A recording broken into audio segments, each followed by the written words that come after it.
A graça e a paz de Cristo Jesus. Aqui quem está falando é o pastor de Mário, mais uma vez com vocês nessa noite em mais uma live. Assim Deus nos permitiu mais uma vez fazer uma live nessa noite e assim glorificamos ao nome do nosso Deus por essa oportunidade mais uma vez de estarmos aqui, já que o objetivo das nossas lives é podermos assim estar pregando toda a Bíblia Sagrada. Esse é o nosso objetivo. Eu quero aproveitar aqui antes de começarmos a nossa live, aqueles que estiverem interessados, no dia de sábado, a partir do horário de aqueles que moram aqui ao redor, próximos de mim, né? Aqueles que estão aqui no Rio de Janeiro, haverá a 27ª edição do curso intensivo de capelania, promovido pelo Instituto Bíblico Shekinah. Tá? Seja bem-vindo, Miguel, Deus abençoe você que está vindo aqui no Instagram, tá bom? Então, teremos no dia 9, sábado, a partir de 8 da manhã, teremos a 20ª edição do curso intensivo de capelania, promovido pelo Instituto Bíblico Shekinah. E teremos nesse dia as seguintes capelanias: a capelania cemiterial, a capelania prisional, a capelania estudantil e a capelania hospitalar. Tá? E esse evento será de 8 às 17 horas, na Rua Alcobaça 1471, Anchieta, próximo ao Mercado Super Compras. Tá? Eu vou deixar na descrição o local e o endereço, aqueles que estiverem interessados. O valor de participação é R$200, com certificado, almoço e credencial de capelania, tá bom? E com também recursos que serão fornecidos lá, tá bom? Então quero aproveitar para fazer esse anúncio, onde estarei responsável por falar sobre capelania estudantil, tá? Estarei lá falando sobre capelania estudantil, tá bom? Então, vamos então iniciar a nossa live dessa noite com uma oração, porque tudo que fazemos é para a glória de Deus. Vamos orar então em nome do Senhor Jesus.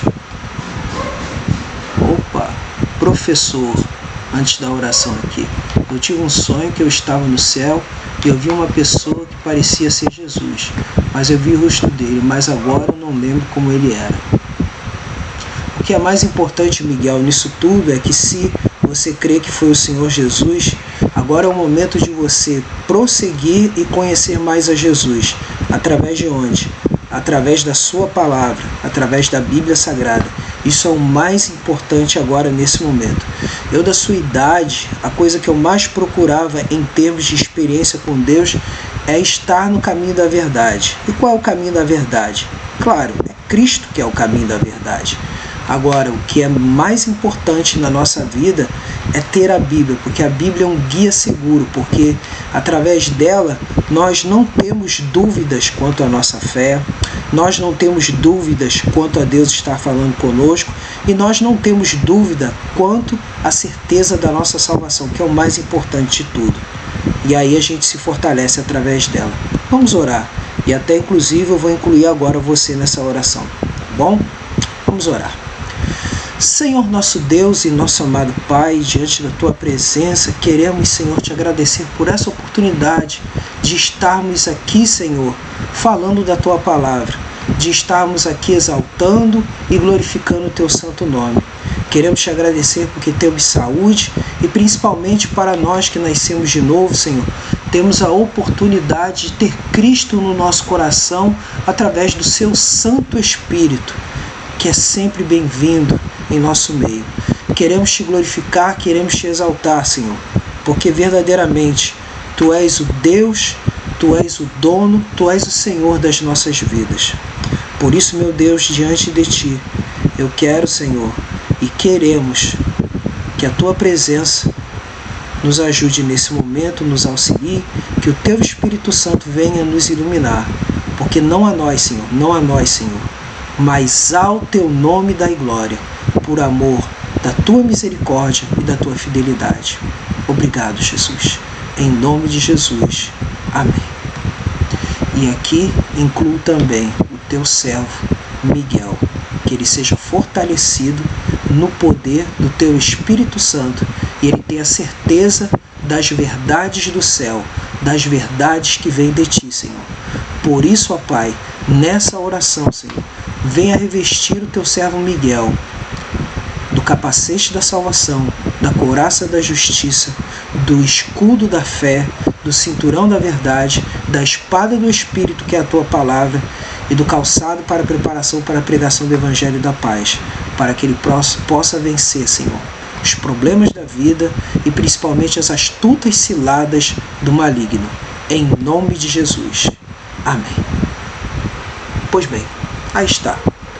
Já fizemos a nossa oração, agora vamos à meditação da Palavra de Deus, proposta hoje. E a meditação está na primeira epístola de Pedro, tá? Seja bem-vindo também, mais um aqui no Instagram, seja bem-vindo também quem está me acompanhando no Facebook também, tá bom? Ini Gomes, seja bem-vindo também. E agora nesse momento, primeira epístola de Pedro, capítulo 5, versículos 1 ao 6. Tá? Primeira epístola do apóstolo Pedro, capítulo 5, versículos 1 ao 6. Vamos aqui. Tá? A palavra de Deus é essa aqui, para nós nessa noite. E diz assim: rogo, pois, aos presbíteros que há entre vós, eu presbítero como eles, e testemunha dos sofrimentos de Cristo, e ainda coparticipante da glória que há de ser revelada. Pastoreai o rebanho de Deus, para que o rebanho de Deus que há entre vós, não por constrangimento, mas espontaneamente, como Deus quer, nem por sorte da ganância, mas de boa vontade, nem como dominadores dos que vos foram confiados, antes tornando-vos modelos do rebanho. Ora, logo que o Supremo Pastor se manifestar, recebereis a imarcessível coroa da glória. Rogo igualmente aos jovens, sede submissos aos que são mais velhos, outro sim no trato de uns com os outros, cingivos todos de humildade, porque Deus resiste aos soberbos, contudo aos humildes concede a sua graça, para que ele, em tempo oportuno, vos exalte. Tá bom? Então aqui está o texto bíblico, né? Para a honra e glória do nosso Deus.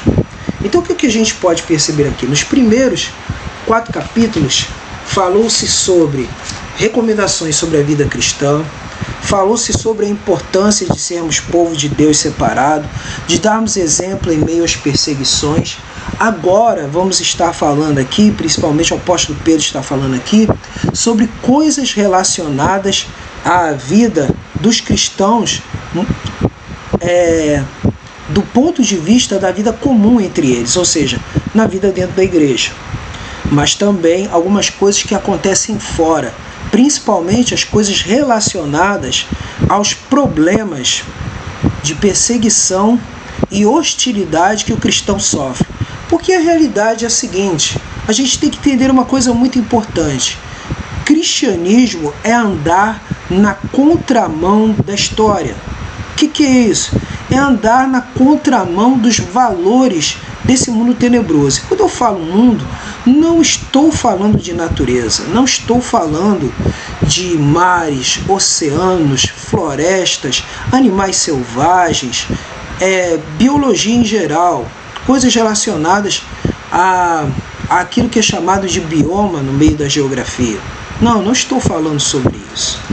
Estou falando sim sobre a mentalidade do ser humano sem Deus. Por isso que isso é chamado de mundo. Então, de uma forma ou de outra, a gente vê as coisas acontecendo e são coisas assim que a gente fica observando, né? E como diz o apóstolo João, na primeira epístola de João, no último capítulo, que vai dizer que o mundo jaz no maligno. Não é a criação, mas sim o sistema de coisas que existe. O mundo jaz no maligno, como vocês podem pegar o exemplo, né? O exemplo da França, que já colocou como lei constitucional e direito a questão relacionada, né, à interrupção da gravidez, a interrupção de gravidez, né? Eu não vou falar aqui o nome comum, porque a coisa é muito simples. Eu posso ser censurado pelo YouTube, né? Já que esse vídeo vai para o YouTube também, essa live, tá bom? Então quer dizer, o mundo hoje está aí. Agora o que precisamos? Precisamos dar um bom testemunho da palavra de Deus. E esse bom testemunho a gente pode verificar, né, seguindo o caminho da humildade. Porque Pedro ele vai falar nesses versículos, nos versículos 1 a 4, vai falar das atitudes que um líder deve ter, principalmente dos presbíteros. Quem são os presbíteros no caso aqui? As pessoas mais experimentadas da casa de Deus. E do meio deles é quem surgem quem? Os pastores. E do meio deles é que surgem os pastores. Principalmente no caso, na igreja presbiteriana e na igreja batista há uma diferenciação. Os presbíteros se dividem na igreja presbiteriana entre presbíteros docentes, que são os pastores, e os presbíteros regentes, que são os administradores da igreja. Então, quer dizer, você tem isso, e em todo caso, esses presbíteros são presbíteros o quê? São presbíteros porque a igreja reconhece, eles são eleitos pela igreja reconhecidamente como líderes, ou seja, pessoas que demonstram maturidade na fé e que estão ali para liderar a igreja. Agora, na igreja batista, o presbítero, né, normalmente o presbítero é somente o pastor, tá? O presbítero é somente o pastor. Então pode-se verificar aqui. Claro que a tendência que a gente percebe aqui na primeira epístola de Pedro, né, é de que ao falar de tudo isso, né, que ao falar de tudo isso, a gente percebe, né, que a gente tem que verificar que a tendência é muito mais a se dirigir a pastores, no caso aqui de presbíteros, tá bom? E aqui eu quero dar a saudação ao nosso irmão aqui, o evangelista Glaucio Braga, né? O evangelista Glaucio Braga, pastor também, né? Ele chegou a ser ordenado pastor. Então, nosso pastor evangelista Glaucio Braga, seja muito bem-vindo, tá? No Facebook, tá bom? Deus abençoe sua vida. A live vai estar gravada aqui. Então quer dizer, nessas passagens, então do versículo 1 ao versículo 4, vai estar falando sobre a questão do pastoreio. O versículo 5 vai estar falando sobre a questão da obediência que os mais novos devem dar aos anciãos da igreja, ou seja, as pessoas mais antigas. E o versículo 6 vai estar falando sobre a questão da resistência às provações, ou seja, de humilharmos perante Deus, para que Ele no devido tempo venha nos exaltar. Então, são esses pontos importantes que a gente pode resumir na ideia do caminho da humildade. Caminho da humildade. Então vamos lá. O caminho da humildade, em primeiro lugar, a primeira característica, né, do caminho da humildade é a seguinte: é aquele que segue o serviço da renúncia ao aplauso do mundo. Vou repetir. O caminho da humildade cristã é aquele que segue o serviço da renúncia ao aplauso do mundo. É aquele que segue o serviço da renúncia ao aplauso do mundo. Então, é fundamental, é importante, né, nós estarmos fazendo isso aqui, né, observando esse aspecto, né? Então, é muito importante estarmos aqui nesse ponto. Então temos aí, vamos ler os versículos 1 a 4 mais uma vez, vamos examinar e vamos aplicar essas situações.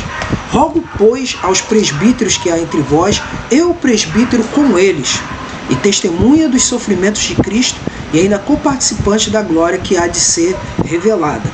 Aí temos aqui, pastoreai o rebanho de Deus que há entre vós, não por constrangimento, mas espontaneamente, como Deus quer, nem por sorte da ganância, mas de boa vontade, nem como dominadores dos que vos foram confiados, antes tornando-vos modelos do rebanho. Ora, logo que o Supremo Pastor se manifestar, recebereis a inacessível coroa da glória. Então a primeira coisa que a gente percebe aqui no versículo 1 é que é o seguinte, é que rogo é uma coisa importante. Esse rogo significa o seguinte, significa uma atitude humilde de Pedro diante dos demais presbíteros, porque ele como apóstolo ele não se considerava maior do que eles. Ele como apóstolo se considerava pastor igualmente a todos os demais presbíteros dentro da igreja. Ele não se considerava maior do que eles. Pelo contrário, considerava-se irmão e que se devia a eles devida honra.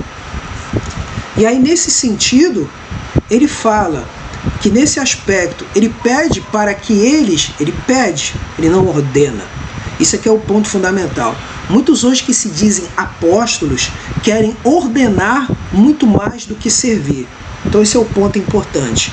Aí ele coloca aqui nesse pedido, e testemunha dos sofrimentos de Cristo, ou seja, ele viu pessoalmente a Cristo, ele viu o sofrimento de Cristo e viu a ressurreição de Cristo. Por isso, aí ele diz, pastoreai, ou seja, tenha cuidado das pessoas, tal como um pastor tem com suas ovelhas.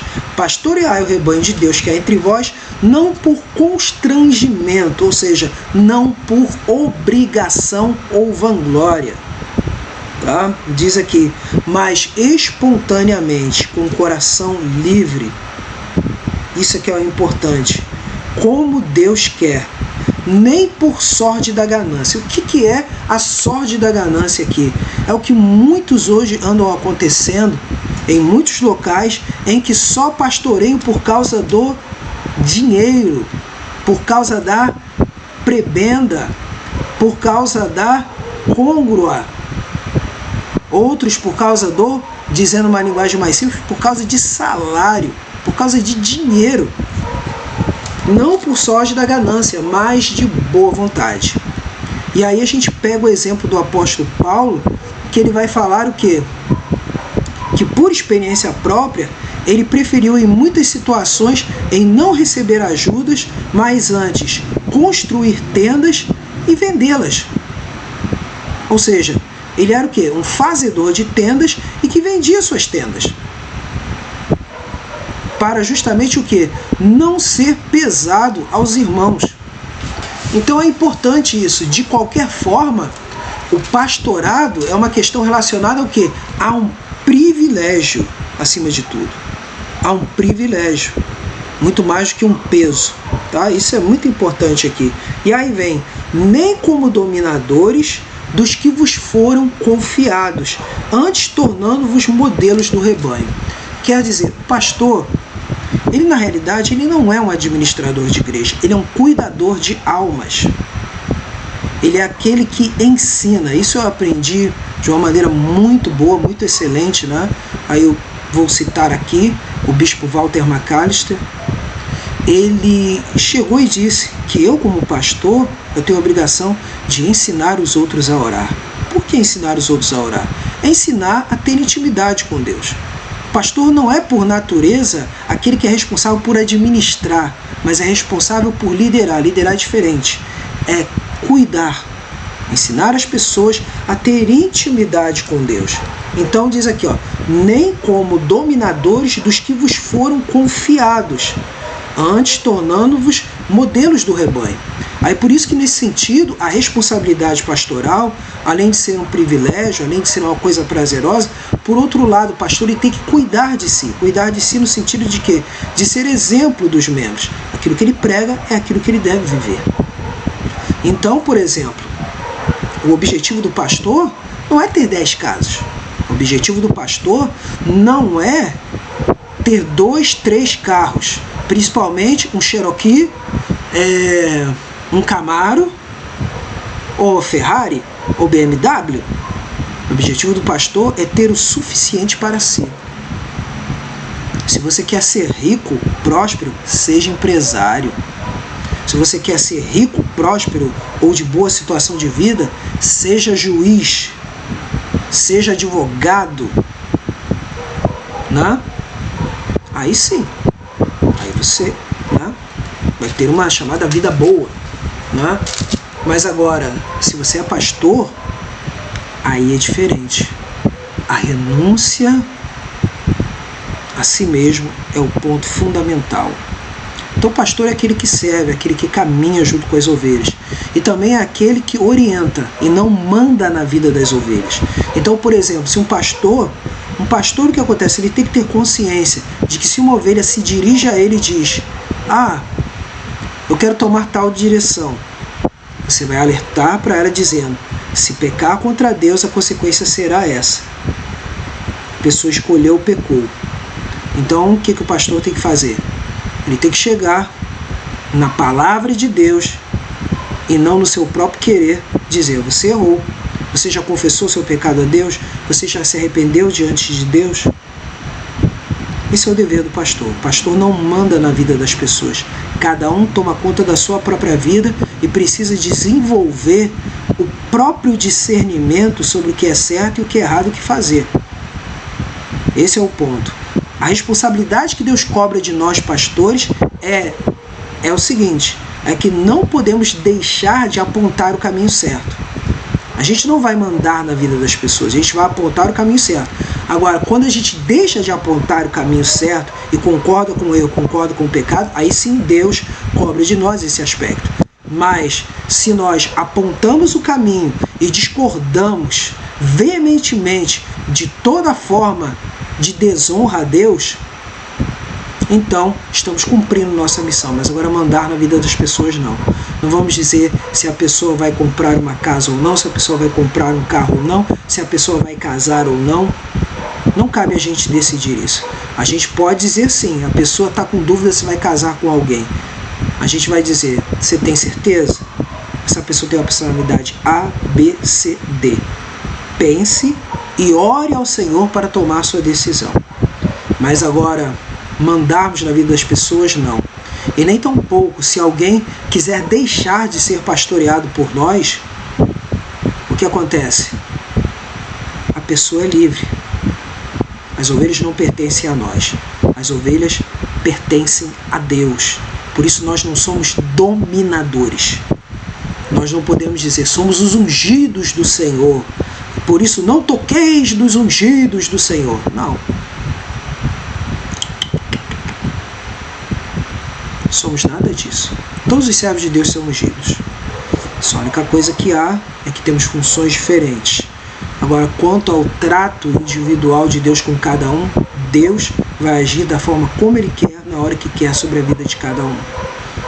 Então, falar sobre questão de cobertura espiritual, falta de cobertura espiritual. Cobertura espiritual não vem do pastor. A chamada cobertura espiritual é Cristo. Cristo é a cobertura espiritual. O estarmos em comunhão com os irmãos. Mas a pessoa do pastor não é a cobertura espiritual. Quero deixar isso bem claro. E aqui eu já falei várias vezes que a ideia de continuidade entre apóstolos, isso acabou. Cristo só escolheu os 12 e Paulo. Depois daí, não há mais apóstolos. Não há uma sucessão apostólica, como diz a Igreja Católica Apostólica Romana, e muito menos no meio dos neopentecostais, os apóstolos da modernidade, em que há um mover, um reavivamento do Espírito Santo. Não. Quem está nisso está errado. Está fazendo o povo errar. Ponto pacífico. Tá bom? Então o que podemos ver com isso? A questão da liderança é uma questão muito mais de servir.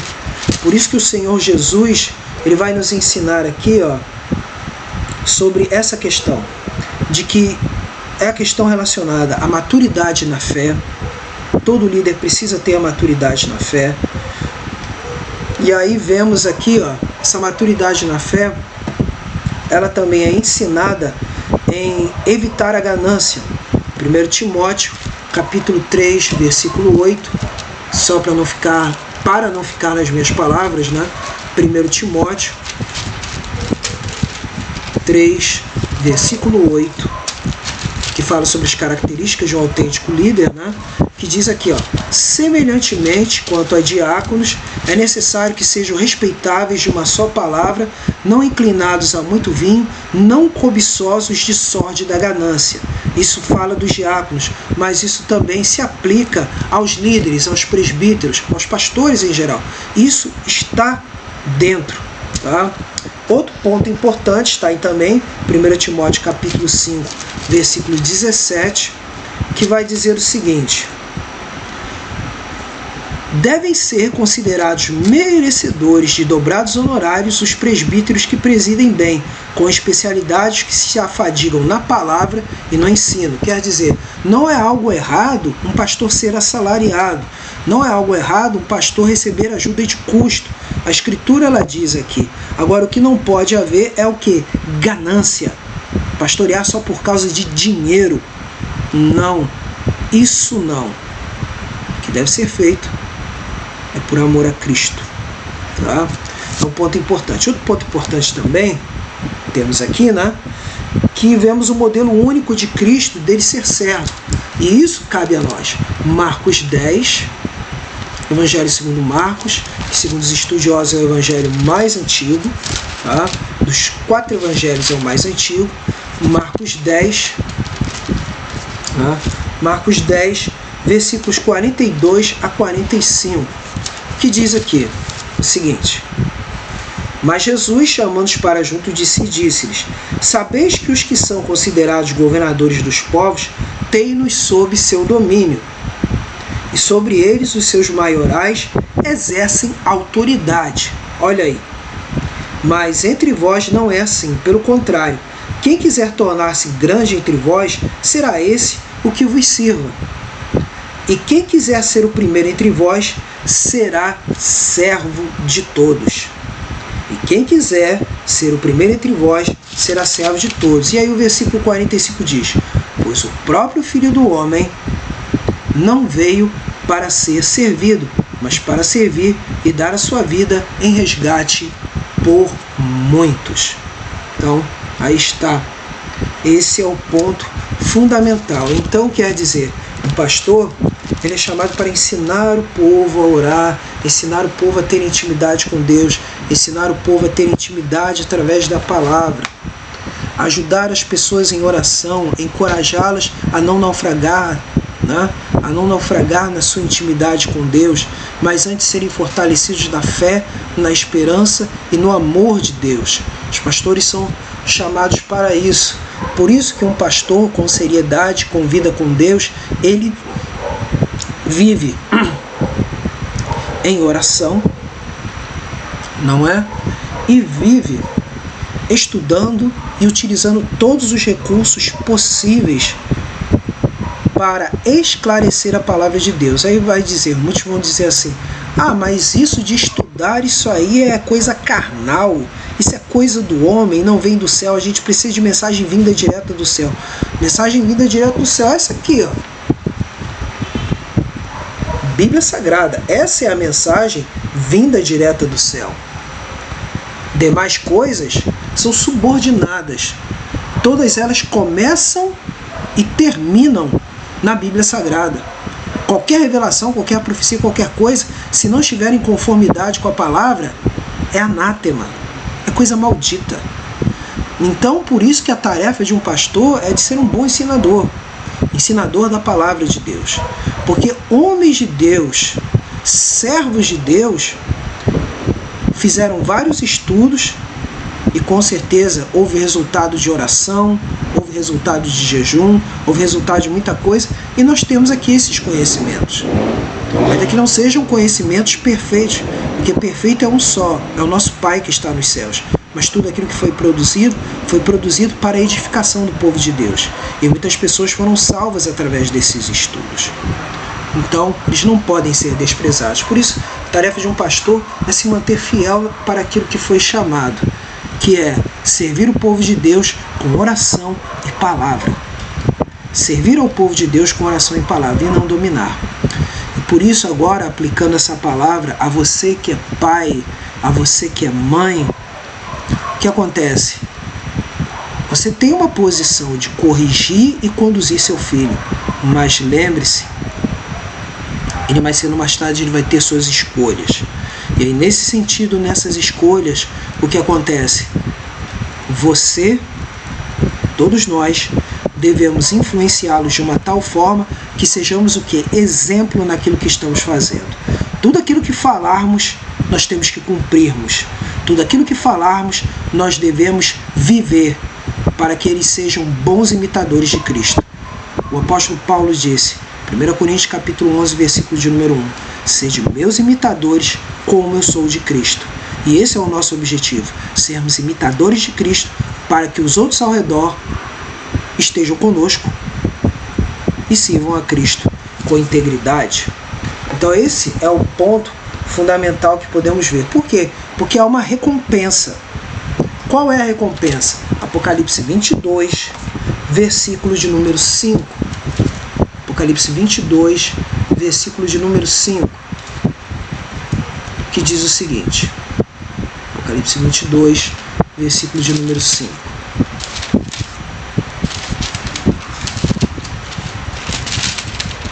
Aqui está. Diz assim: então já não haverá noite, nem precisam eles de luz de candeia, nem a luz do sol, porque o Senhor Deus brilhará sobre eles e reinarão pelos séculos dos séculos. Por quê? Isso fala da coroa imarcessível. O que é coroa imarcessível? É uma coroa que não perde seu brilho. É uma coroa que não perde seu brilho. Porque uma coroa que perde seu brilho já não é mais imarcessível. Ou seja, uma coroa que é verdadeiramente brilha, brilha, brilha e brilha sem apagar o seu brilho. Então, ou seja, algo que não se deteriora. Então é fundamental, muito importante termos em mente isso, a recompensa de darmos exemplo, sermos exemplo, darmos um bom testemunho nesse aspecto. Então, o caminho da humildade cristã é aquele que segue o serviço da renúncia ao aplauso do mundo, né? E além disso, é aquele que respeita a experiência dos irmãos mais maduros na fé. É aquele que respeita a experiência dos irmãos mais maduros na fé. Então, temos aqui, né? Aí vamos ler aqui o versículo de número 5. O versículo de número 5 vai dizer o seguinte: rogo igualmente aos jovens, sede submissos aos que são mais velhos, outros sim, no trato de uns com os outros, cingivos todos de humildade, porque Deus resiste aos soberbos, contudo aos humildes concede a sua graça. Aí aqui é importante, eu vou aproveitar aqui, né? Estou aqui com a minha colinha hoje, a minha colinha do Novo Testamento grego, né? Estou com a minha colinha aqui, Novo Testamento grego, né? Estou com a minha colinha aqui, né? Aí aqui está 1 Pedro, primeira epístola de Pedro, capítulo 5, né? Aqui está a minha colinha. A colinha está aqui, né? Novo Testamento grego, de onde tiramos nossas traduções, né? Que vai dizer assim, né? Então aqui, ó,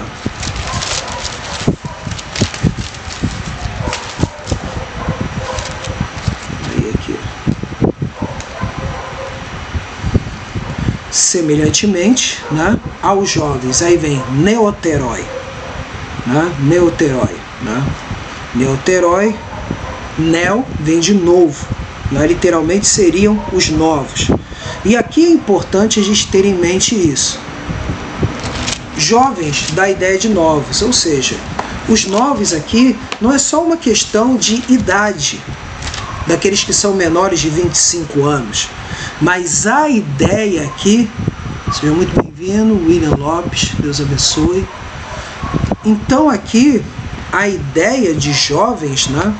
A ideia de jovens aqui é a ideia de que, em comparação aos presbíteros, que são pessoas maduras na fé, está falando de pessoas que são novas na fé, que não têm tanta maturidade na carreira e na vida cristã. Aí por isso que é dito que esses jovens, né, eles devem ser submissos. E aí a palavra vem aqui, ó. A palavra para submissão é a seguinte, né? A palavra em grego aqui é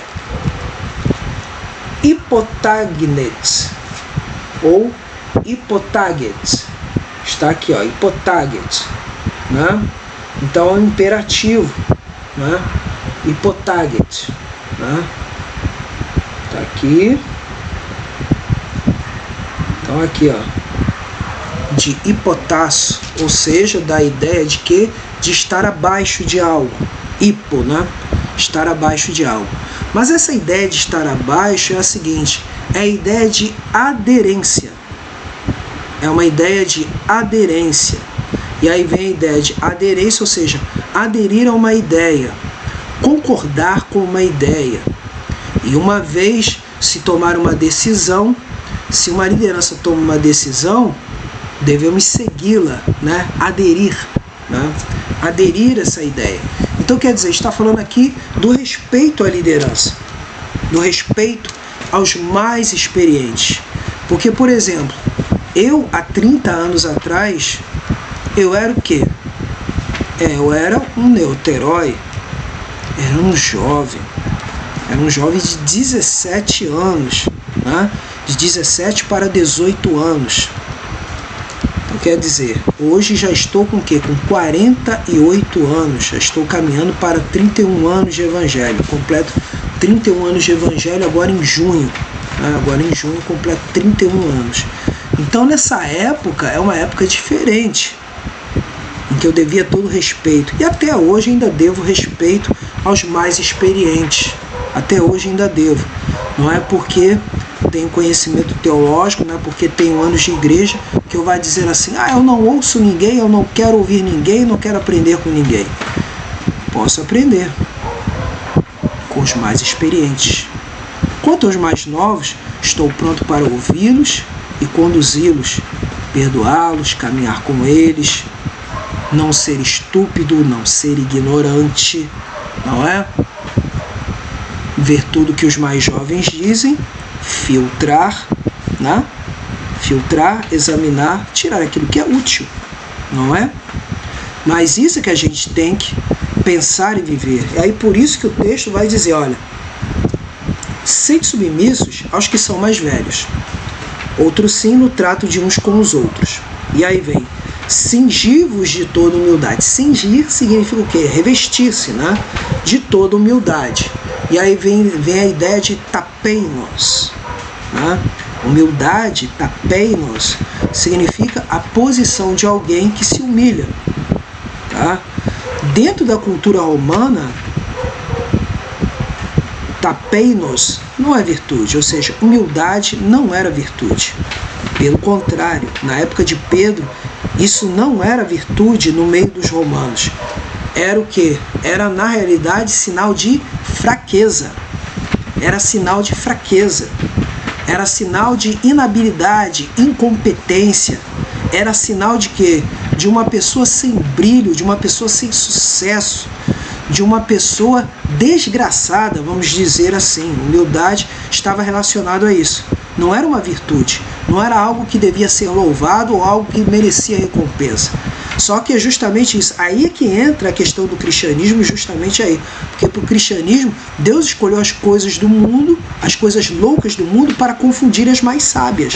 Por causa desse ponto, do ponto da humildade. Então aí tem esse ponto. Porque Deus resiste aos soberbos, contudo aos humildes concede graça. Então, coisa muito importante isso aqui, que estamos vendo aqui dentro do texto bíblico. Então, o texto vai dizer isso, ó. Então o texto vai dizer, ó, Deus aos soberbos resiste. Aí tá, ó. Ou seja, a ideia de resistência é uma ideia mesmo de quê? De ser antagônico, de ser anti, né? De protestar de maneira muito forte. Então, anti-tazetai, resiste, né? E aos humildes, tapeinos, né? Dá o quê? Graça. Então, isso aqui é fundamental. E aí, por isso, esse é o ponto fundamental, de uns para com os outros, viver o quê? A humildade. E aí serve isso. O pastor serve, as ovelhas ouvem. Para que não haja o quê? Domínio, mas que haja o quê? Serviço mútuo. Tá? É muito importante aqui a gente ter isso em mente. Por isso que a gente encontra isso em Romanos 12, versículo de número 3. Romanos 12, versículo de número 3, vai dizer o seguinte, tomando como exemplo Cristo, né? Romanos 12, versículo de número 3, temos o exemplo de Cristo como maior, mas também vemos aqui a ordenança apostólica, que fala assim: porque pela graça que me foi dada, digo a cada um dentre vós, que não pense de si mesmo além do que convém. Antes, pense com moderação, segundo a medida da fé que Deus repartiu a cada um. Então isso é fundamental, tá? Muito importante para a minha vida e para a sua vida, tá bom? Então aqui está. E aí temos Filipenses 2, versículo de número 3. Filipenses 2, versículo de número 3.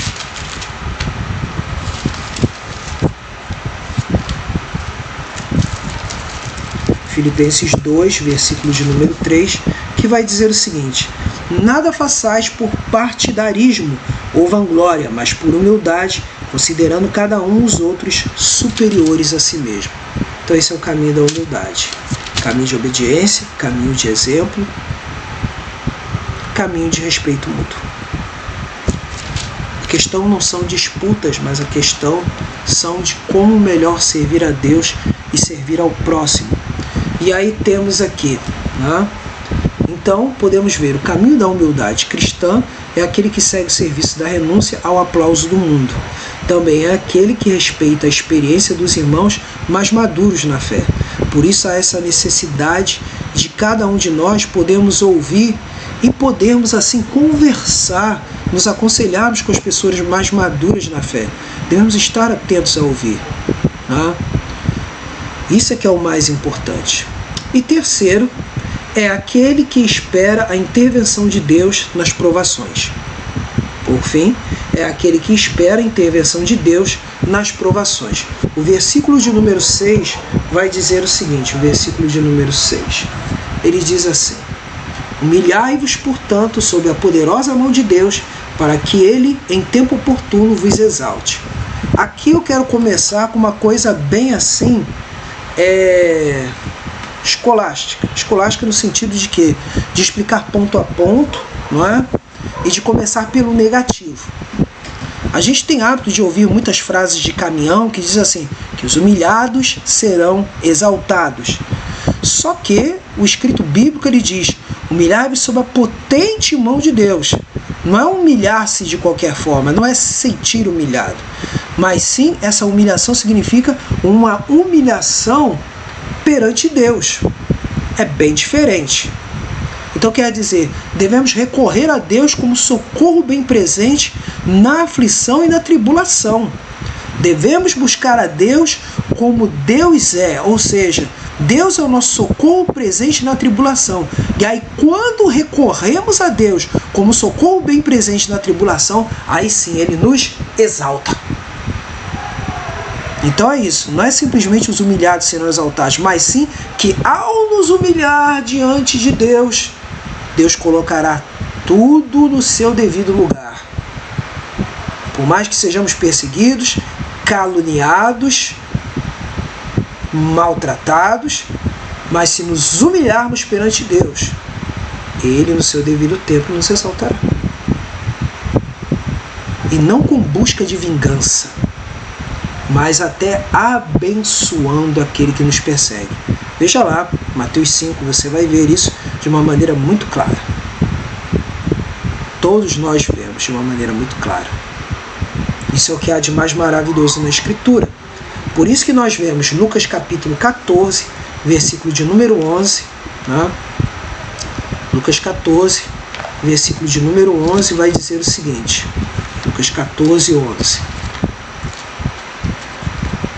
Lucas 14, versículo de número 11. Né? Lucas 14, versículo de número 11, que diz assim, Lucas 14, versículo de número 11. Assim está, escrito está: pois todo o que se exalta será humilhado, e o que se humilha será exaltado. Então, esse é o ponto principal. Pois todo o que se exalta será humilhado, e o que se humilha será exaltado. Mas se humilha diante de quem? Diante de Deus. E aí esse ponto, Tiago 4, versículo de número 10. Tiago 4, versículo de número 10, que vai dizer o seguinte: humilhai-vos na presença do Senhor, e Ele vos exaltará. Repetindo, humilhai-vos na presença do Senhor, e Ele vos exaltará. Tiago 4, versículo de número 10. Então aí está. Promessa de Deus para nós. Então quer dizer, no meio das provações, se nos humilharmos perante Deus, Ele no devido tempo nos exaltará. Antes de fazer a oração final, eu quero aproveitar, né? Já tem um tempo que eu não toco, né? Vou tocar só o hino da harpa cristã, que é um hino bem pequeno, né? É um hino bem pequenininho, né? Bem pequenininho. Hino da harpa cristã. Deixa eu só conferir que hino é. Hino harpa cristã 305. Deixa eu ver se é ele mesmo. Não, é 300. Deixa eu ver aqui se é 309. Não, também não é esse. Harpa cristã. Agora achei aqui.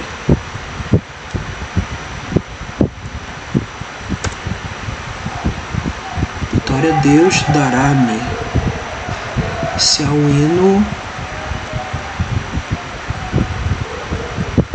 Desculpe, 300 não.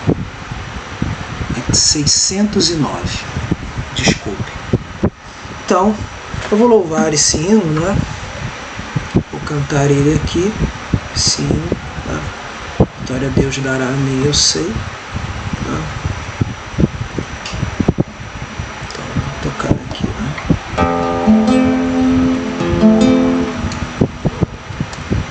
Aqui está. E aí depois eu farei a oração final, para a honra e glória do Senhor. O caminho da humildade passa por isso, a gente oferecer a Deus com sinceridade tudo aquilo que a gente quer oferecer a Ele com alegria e amor a Ele. Tá? Tudo para servir a Deus com amor e sinceridade.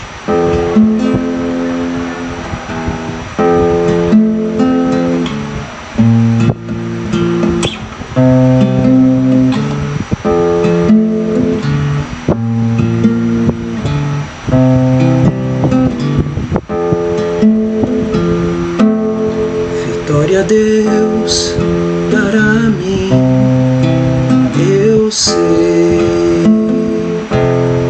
Vitória a Deus dará-me, eu sei.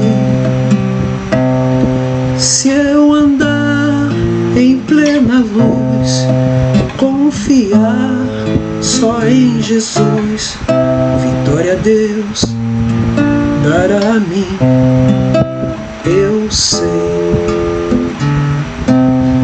Vitória a Deus dará-me, eu sei.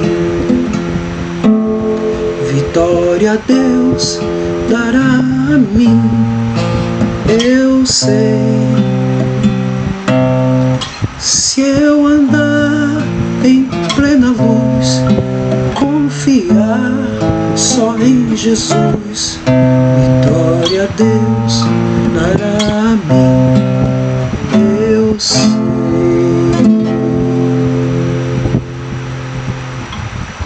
Vamos orar em nome do Senhor Jesus, aqueles que estão no meu caderno de oração, continuarei orando assim para que Deus esteja revestindo-os de toda graça e toda misericórdia. Eu quero colocar aqui os enfermos pelos quais eu tenho orado, e aqui eu incluo, dentro desses enfermos, os irmãos Walter, Sônia, coloco aqui também a irmã Giselda, coloco aqui a irmã Lucimar, também eu coloco, tá bom? A irmã Bárbara,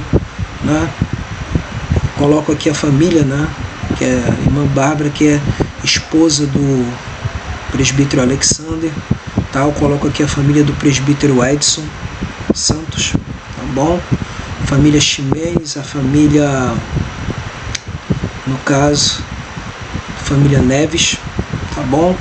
E todos aqueles meus irmãos que frequentam a oração do grupo Nazireu na Terceira Igreja Presbiteriana de Nilópolis. É aqui eu menciono. Se eu for mencionar o nome de alguns ou esquecer outros, Deus sabe de todas as coisas, mas estão todos lá anotados no caderno, e eu e minha esposa Aninha estamos sempre orando. Lembrando que eu congrego na Terceira Igreja Presbiteriana de Nilópolis e colaboro com a Congregação Batista Memorial de Olinda, do responsabilidade do pastor André, e está assim filiada, à Igreja Batista Memorial do Cabuís, do pastor Rocinei, tá bom? Então eu colaboro com esta congregação e congrego na Terceira Presbiteriana de Nilópolis, pastoreado pelo pastor efetivo, pastor Ademar Gomes Silva Filho, e com o pastor auxiliar Jobson Lima, tá? Vamos estar orando nesse momento. Senhor, nosso Deus e nosso amado Pai, quero te agradecer por mais oportunidade, Senhor, de caminharmos contigo aqui na tua presença. Quero te agradecer, Senhor, pela tua palavra ministrada, e quero colocar aqui, Senhor, a vida de cada um dos enfermos, Senhor, que tu venhas a restaurá-los para a tua honra e para a tua glória, que tu venhas a curá-los, a libertá-los, Senhor, e fazer a tua obra, Senhor Jesus. Visita também, Senhor, os teus servos, ó Pai, da Terceira Presbiteriana de Nilópolis, que eles, Senhor, sejam revestidos, assim como também os teus servos da Congregação Batista Memorial, sejam revestidos da tua graça, Senhor, sejam revestidos do capacete da salvação, da couraça da justiça, do cinturão da verdade, do escudo da fé, da espada do Espírito, que é a tua palavra, do calçado para a preparação para a pregação do Evangelho da paz. E que cada um, Senhor, venha frutificar em amor, paz, alegria, longanimidade, benignidade, bondade, mansidão, domínio próprio e fidelidade. E, ó Deus, que tu venhas a continuar a guardar a vida da minha família, vida da minha esposa, da parentela da minha parte e da parentela da parte da minha esposa, Senhor. Que venhamos a cada dia nos revestir de Cristo e nos preparar para todas as nossas atividades em que venhamos servir a Ti, Senhor. E abençoa grandemente a vida daqueles que estiverem ao alcance desta gravação, dessa live, que todos, Senhor, sejam abençoados, que todos sejam alcançados por Cristo Jesus, venham a ser despertados a ter arrependimento e ter fé para seguir o Salvador. Para a tua honra e para a tua glória nós te agradecemos em nome de Cristo. Amém. Então aqui estou encerrando, recebam a bênção e que a graça de nosso Senhor e Salvador Jesus Cristo, o amor de Deus, o nosso Pai, a comunhão, a consolação, o poder e a virtude do Espírito Santo sejam sobre todos vós e sobre todo o povo de Deus espalhado pela face da terra, e todos assim digam amém. Deus abençoe grandemente a sua vida. Semana que vem estaremos encerrando assim nossa exposição na primeira epístola de Pedro. E, logicamente, após essa primeira epístola, estaremos assim expondo a segunda epístola de Pedro para a honra e glória do nosso Deus. Deus abençoe sua vida, encerrando agora nossa transmissão no Instagram. Deus abençoe a todos que participaram no Instagram, em nome de Jesus.